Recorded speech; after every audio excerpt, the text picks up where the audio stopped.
अस्सलाम वालेकुम, मैं हूं अरबाब जहांगीर। आप देख रहे हैं मेरा यूट्यूब चैनल। उम्मीद है तमाम देखने वाले खैरियत से होंगे। और पाकिस्तानी सियासत की इस वक्त सबसे बड़ी खबर जिसने इस वक्त पूरे पाकिस्तान को हिला कर रख दिया है, पाकिस्तान तहरीक इंसाफ के चेयरमैन, सबसे मकबूल तरीन पॉपुलर लीडर, साबिक वज़ीर आज़म पाकिस्तान इमरान खान को इलेक्शन कमीशन ने नाअहल कर दिया, सियासत से आउट कर दिया। कौमी असम्बली की रुकनीत उनकी ख़त्म कर दी है और अब उनके इलेक्शन में हिस्सा लेने पर पाबंदी लगा दी गई है। ये सब क्यों हुआ है?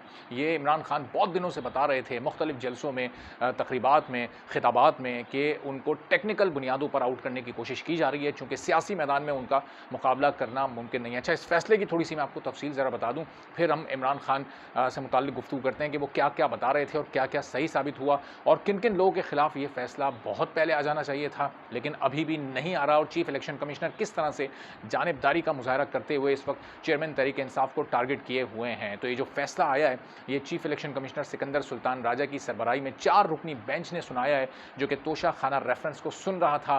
तोशा खाना होता क्या है, भी मैं आपको थोड़ा सा आगे चलकर बताता हूँ। अब इमरान खान इस फैसले के मुताबिक नाअहल करार दे दिए गए हैं। इलेक्शन कमीशन ने इमरान खान को नाअहल करार दिया है। इलेक्शन और इल्ज़ाम इमरान खान पर यह लगाया है कि इमरान खान ने इलेक्शन कमीशन में गलत बयान हल्फी जमा कराया। इमरान खान के खिलाफ करप्ट प्रैक्टिसेस की कार्रवाई शुरू करने का भी फैसला हुआ है। इलेक्शन कमीशन ने इमरान खान की कौमी असम्बली की रुकनीत ख़त्म कर दी है। इमरान खान आर्टिकल 63 के तहत नाअहल करार दिए गए और आर्टिकल 62(1)(f) के तहत भी उनको नाअहल करार दिया जा सकता था, ये इलेक्शन कमीशन कह रहा है, लेकिन हमने ये नहीं किया। उस दरख्वास्त को हमने मुस्तरद कर दिया। अब ये थोड़ा टेक्निकल मामला है, कानूनी माहिरीन से इस पर तफसील से बात करके आपको इंशाल्लाह इस पर भी अपडेट करेंगे। इलेक्शन कमीशन ने मजीद क्या इल्ज़ाम लगाया इमरान खान पर, कि इमरान खान ने सालाना गोशवारों में गलत बयानी की है। ये जनाब फैसला है कि इमरान खान अब मौजूदा असम्बली के दौरान कौमी असम्बली के रुकन नहीं रह सकते। उनको उनकी जो असम्बली की रुकनीत है उसको भी ख़त्म कर दिया गया है। तोशा खाना रेफरेंस में ये फैसला सुनाया गया है। तोशा खाना क्या होता है? जब मुल्कों के सरबराहान यानी वज़ीर आज़म या सदर बैरून ममालिक जाते हैं, दूसरे मुल्कों के दौरे पर जाते हैं, तो वहाँ से जो उनको तोहफ़े तोहफ़ मिलते हैं वो बहुत कीमती होते हैं। तो वो उन तोहफ़ों को यहाँ पर एक तोहफ़ा खाना, उसको आप कह लें, उसको तोशा खाना कहा जाता है, वहाँ पर उन तोहफ़ों को जमा करवा दिया जाता है और फिर वो वहाँ पर रियासत की कस्टडी में रहते हैं। और जिन तोहफ़ों को कोई हासिल करना चाहता है तो वो जो वहाँ के जो कानूनी तकाज़े होते हैं, जो पूरा एक प्रोसीजर होता है, उसको पूरा करके हासिल कर सकता है। तो इमरान खान साहब पर इल्ज़ाम था कि उन्होंने तोशा खाना से बहुत सारे तोहफ़े हासिल किए, उनको बेचा और फिर उनको बेचने के बाद उसकी पेमेंट वहाँ पर उन्होंने कर दिया। वो पेमेंट भी खासी कम की और इसके नतीजे में जो दूसरे ममालिक थे उनसे ताल्लुकात हमारे मुल्क के ख़राब हो गए। तो जनाब, जब कोई मुल्क तोहफ़ा देता है किसी मुल्क को, तो वो तोहफ़ा उसने उस मुल्क को दे दिया।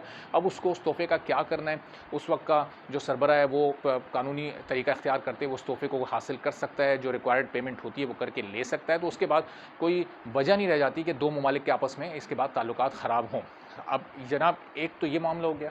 इमरान खान मुस्तकिल हमें हर जलसे और तकरीर में बता रहे थे, खिताब में आवाम को बता रहे थे कि देखें, ये सियासी मैदान में मेरा मुकाबला नहीं कर पा रहे। ज़िमनी इलेक्शन पंजाब के हों या कराची के हों या पूरे मुल्क के हों, कौमी असम्बली के हों या फिर प्रोविंशियल असम्बली के हों, उसमें किस तरह से पाकिस्तान तहरीक इंसाफ क्लीन स्वीप कर रही थी, 80-80% रिजल्ट लेकर आ रही थी, वो सबके सामने था। और इसीलिए इमरान खान इस खदशे का इज़हार कर रहे थे कि मुझे टेक्निकल बुनियादों पर नॉकआउट करने की कोशिश की जा रही है, वीडियोज़ और ऑडियोज़ लाई जा रही हैं, ब्लैकमेल करने की कोशिश की जा रही है, लेकिन मैं पीछे नहीं हटूंगा और इन चोरों के खिलाफ मेरी जंग जारी रहेगी। साथ साथ उन्होंने ये भी बताया कि तोशा खाना रेफरेंस आप अगर मुझ पर चला रहे हैं, मुझ पर इल्ज़ाम लगा रहे हैं, तो आसिफ अली जरदारी और नवाज शरीफ से कौन उन गाड़ियों का हिसाब लेगा जो उन्होंने यूसुफ रज़ा गिलानी के वज़ीर आज़म होते हुए तोशा खाना से हासिल की थी और उनकी पेमेंट्स भी ना होने के बराबर की गई थी। वो बहुत ही कीमती गाड़ियाँ थीं जो कि कौड़ियों के मोल इन दोनों ने हासिल की, और उन गाड़ियों का क्या हुआ, उन पर कौन जवाब लेगा।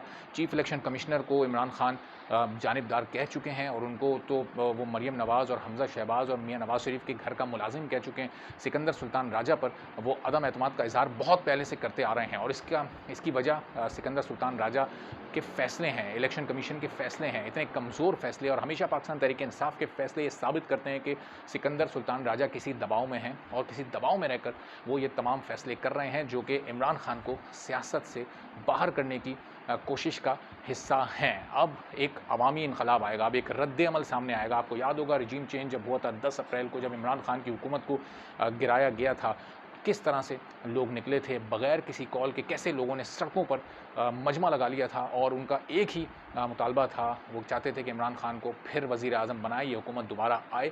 और जिस तरह इन 13 जमातों ने मिलकर इस हुकूमत को गिराया है, ये किसी तौर पर भी काबिल कबूल नहीं है। फिर आपने देखा एक तहरीक इमरान खान ने शुरू की और उस हकीकी आज़ादी की तहरीक में किस तरह से लोगों ने 50 से ज़ायद जलसों में इमरान खान को हर शहर में, हर सूबे में वेलकम किया और वो जहाँ भी गए, वहाँ लोगों ने अपना फ़ैसला सुना दिया कि हम आपके साथ हैं। फिर जब ज़िमनी इलेक्शन हुए जनाब 17 जुलाई को पंजाब में, आपने देखा किस तरह से क्लीन स्वीप किया पाकिस्तान तहरीक-ए-इंसाफ़ ने। फिर जब अभी इतवार के रोज़ जब ज़िमनी इलेक्शन हुए हैं कराची में और कराची से बाहर दूसरी नशिस्तों पर, जिसमें तमाम नशिस्तों पर इमरान खान खड़े थे, कैसे उन्होंने 6 सीटों पर कामयाबी हासिल की, कैसे उन्होंने जो प्रोविंशियल असेंबली की 2 मुस्लिम लीग नून की सीटें थीं वो भी उन्होंने जीती और 76-77% यानी 2 तिहाई से नहीं बल्कि 3/4 से उन्होंने इस इलेक्शन में कामयाबी हासिल की। तो अगले इलेक्शन का मंजरनामा सबके सामने था। उससे पहले इस तरह का फ़ैसला मुतवक्के था जिससे मुतालिक इमरान खान बार-बार आगाह भी कर रहे थे। अब इस फ़ैसले की मज़ीद डिटेल, चूँकि ये मुख्तसर फ़ैसला भी आता है, फिर उसके बाद जब डिटेल फ़ैसले की आती है तो उससे मुताल्लिक भी और फिर जो इसके कानूनी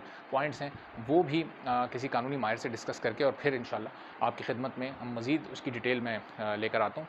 तो अगर जो लोग चैनल पर नहीं है, चैनल ज़रूर सब्सक्राइब कर लें ताकि ये तमाम वाक़या बड़ा इंपॉर्टेंट है, इससे आप भी बाखबर रह सकें। तो अगली वीडियो में इंशाल्लाह और इस वाक़ये की मज़ीद अपडेट्स के साथ फिर मुलाकात होगी। इजाज़त दीजिए। अल्लाह हाफ़िज़।